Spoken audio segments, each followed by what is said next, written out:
Faltam uns solos na reforma protestante, solos ágape. O grande segredo para a plenitude é muito simples: compartilhar. Era maio de 2020, quando eu, Tiago Silva, estava na igreja entre 5 amigos, na tentativa de repassar a eles o que tinha aprendido sobre o amor e sobre o sentido da vida. Era o terceiro de 4 encontros que fizemos, cada encontro de 2 horas, só para falar sobre o amor e sobre o sentido da vida. Foi quando veio a voz do ágape e disse-me: faltam solos na reforma protestante, solos ágape. Após ouvir essa frase, imediatamente lancei para a turma em forma de pergunta, dizendo: pessoal, faltam solos na reforma protestante. Qual é? Joelbert Assis respondeu sem hesitar: solos ágape.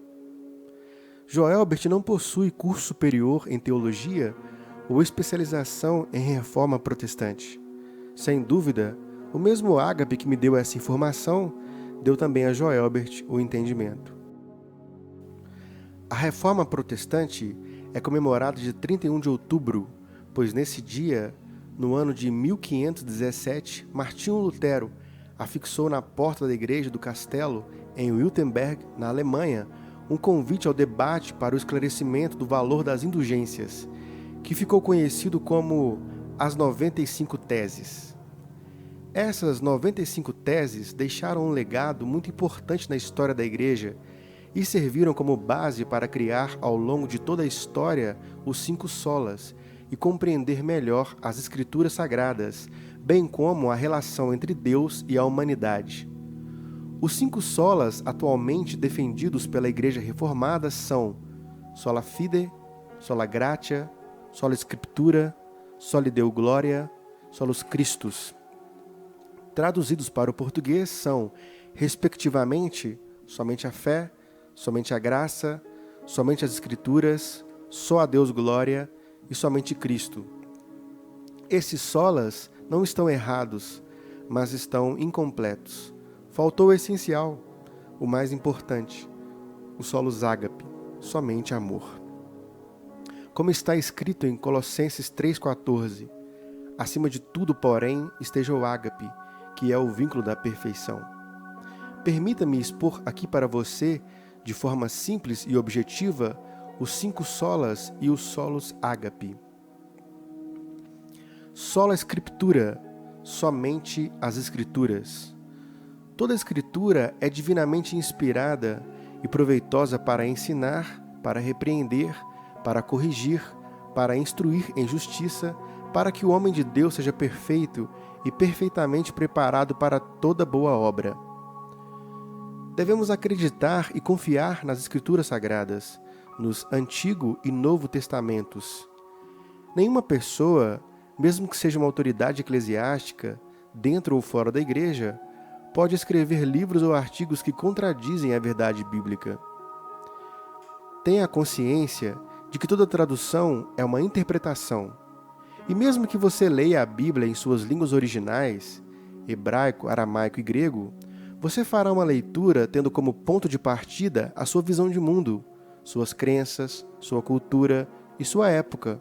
Por isso, não leve a Bíblia Sagrada ao pé da letra, leve a Bíblia a sério. A Bíblia Sagrada, para chegar até nós, custou o sangue e a vida de todos os profetas de Deus, especialmente o sangue de Cristo, é claro. Todos os profetas, apóstolos e mensageiros de Deus beberam do cálice da ira de Deus. É natural que você encontre diferentes traduções da Bíblia, e nessas traduções ocorrerão algumas divergências. Porém, sempre que você ler Mateus 5, 43, 44, todas as traduções farão menção do amor ao inimigo. E esse é o mandamento para toda a humanidade. Esse é seu ponto de partida para compreender toda a Escritura, o amor incondicional. Esse é seu norte de navegação, sua âncora para evitar que sua embarcação se perca, sua peça gabarito, sua chave hermenêutica. Se você não compreender o amor ao inimigo, você não terá compreendido o que verdadeiramente é o amor, e assim, toda sua interpretação bíblica estará comprometida. Ainda que nas Escrituras Deus contasse suas histórias, não sendo por amor, essas memórias seriam apenas de vanglórias. Retire a palavra amor da Bíblia, e todas as outras perderão o significado. Sumirão como fumaça, restando apenas uma palavra: vaidade. Só lhe deu glória, somente a Deus glória. Porque dele e por ele e para ele são todas as coisas, glória, pois, a ele eternamente. Amém. Os 24 anciãos prostravam-se diante do que estava sentado sobre o trono e adoravam o que vive para todo sempre, e lançavam as suas coroas diante do trono, dizendo: Digno és, Senhor, de receber glória, honra e poder, porque tu criaste todas as coisas, e por tua vontade são e foram criadas. O Pai, o Filho e o Espírito Santo são os únicos dignos de receberem glória e adoração, pois foram eles os criadores de tudo o que há na terra e nos céus. Entretanto, ainda que Deus criasse a terra em 6 dias e descansasse no 7º, se não fosse por amor, de glória, a criação vazia estaria. Se não fosse por amor, Deus não seria digno de ser adorado e glorificado. Solos Christus, somente Cristo. Há um só Deus e um só mediador entre Deus e a humanidade, o homem Cristo Jesus. Ele deu sua vida para comprar a liberdade de todos. Essa é a mensagem que foi entregue ao mundo no momento oportuno. Não há salvação em nenhum outro, além de Jesus Cristo. Não há nenhum outro nome debaixo do céu, em toda a humanidade, por meio do qual devamos ser salvos. E disse Jesus: Eu sou o caminho, a verdade e a vida. Ninguém pode vir ao Pai senão por mim. É apenas por meio do sacrifício de Cristo Jesus que o homem tem acesso à vida eterna, pois Jesus foi o único homem que cumpriu toda a lei, não cometeu nenhum pecado e ofereceu a si mesmo como sacrifício justo, santo e perfeito. Entretanto, ainda que morto crucificado, santo sem pecado, e ao 3º dia ressuscitado, não sendo por amor, a morte de Cristo vazia seria de valor. Pecado não se explica, pecado se paga, e Cristo pagou por mim. Sola fide, somente a fé. A fé vem ao que dá ouvidos. O que dá ouvidos à mensagem de Cristo é aquele que pratica o que ouve. O que pratica é semelhante a um homem que, ao construir uma casa, cavou, abriu profunda vala e lançou o alicerce sobre a rocha. Quando veio a enchente, as águas bateram contra aquela casa e não a puderam abalar, por ter sido bem construída. O que não dá ouvidos à mensagem de Cristo é o que não pratica o que ouve.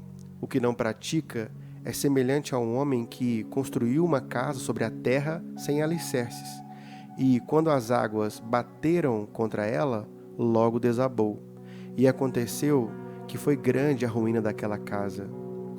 Moral da história: no fim, a fé resulta em prática.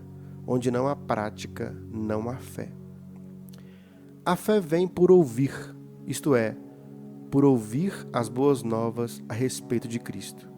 Contudo, assim como o corpo sem espírito está morto, assim também a fé sem obras é morta. Ninguém será salvo pelas obras, mas ninguém será salvo sem elas. A fé resulta em obras. Onde não há obras, não há fé. O justo viverá pela fé, e se ele recuar, Deus não tem prazer nele, pois sem fé é impossível agradar a Deus. É necessário que aquele que se aproxima de Deus creia que Ele exista e que é galardoador dos que o buscam. Em Jesus Cristo, nem a circuncisão, nem a incircuncisão tem valor algum, mas sim a fé que opera pelo ágape. A fé opera pelo amor, e o amor pressupõe relacionamento voluntário entre Jesus e o homem. A fé vazia de amor é inútil. Acreditar em Jesus não é simplesmente saber da existência dele. Acreditar em Jesus é pertencer a ele de corpo, alma e coração. Crer é pertencer. Sola gratia, somente a graça. Pela graça sois salvos, por meio da fé. Isso não vem de vós, é dom de Deus. Não vem das obras, para que ninguém se glorie. Qualquer que guardar toda a lei e tropeçar em um só ponto, tornou-se culpado de todos. Deus dá a salvação por meio de sua graça, e não por cumprimento de boas obras. Para que a salvação fosse por boas obras, o homem não poderia errar nenhuma vez, desde o seu nascimento até a sua morte.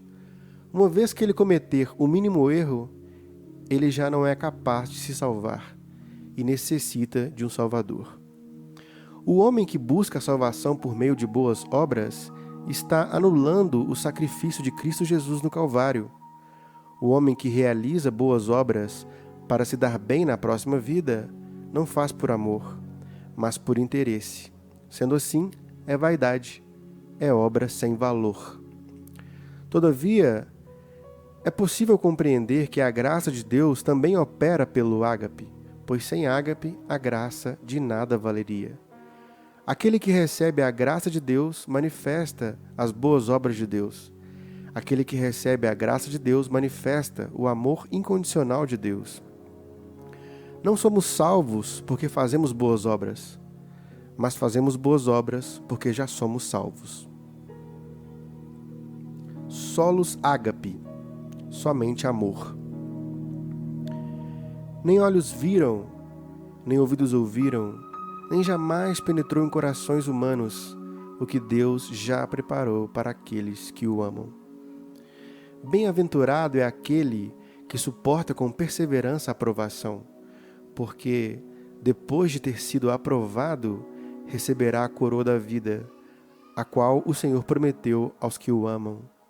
Se alguém diz, eu amo a Deus com amor ágape e odeia seu irmão, é mentiroso.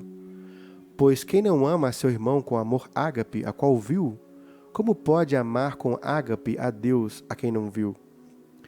O ágape não pratica o mal contra o próximo, portanto, o ágape cumpre toda a lei de Deus.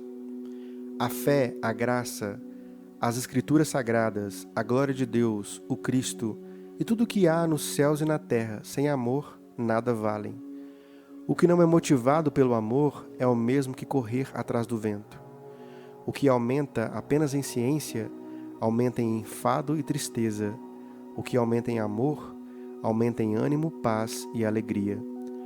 Ainda não podemos entender toda a ciência, mas podemos compreender que tudo o que Deus fez e faz é puro e pleno amor. Toda vez que você encontrar a palavra Deus na Bíblia, você poderá substituir pela palavra amor, que dará certo, pois Deus é amor. O amor é o alfa e ômega, aquele que é, que era e que há de vir. O amor é a rocha, a pedra principal. Deus só faz aquilo que o amor é capaz de fazer. Todas as coisas foram feitas por amor, e sem amor, nada do que foi feito se fez. O amor não é apenas um dos atributos de Deus, mas todos os atributos de Deus são atributos do amor. O amor é a videira, nós os ramos. Quem está no amor e o amor nele, produz muitos frutos com qualidade eterna, pois o amor é eterno. Porém, quem não permanece no amor, só produz frutos passageiros, que muito em breve serão completamente esquecidos. Não há nada tão infalível quanto o amor, e nada que sobreviva sem ele. O que agora vemos é como imagem perfeita, é como espelho embaçado, mas um dia nós o veremos face a face como ele é. Havendo ciência, desaparecerá. Havendo profecias, cessarão. Havendo línguas, aniquilarão. Depois do Apocalipse irão permanecer a fé, a esperança e o ágape. Mas o maior deles é o ágape. Deus não é o Todo-Poderoso que ama. Deus é o amor todo-poderoso.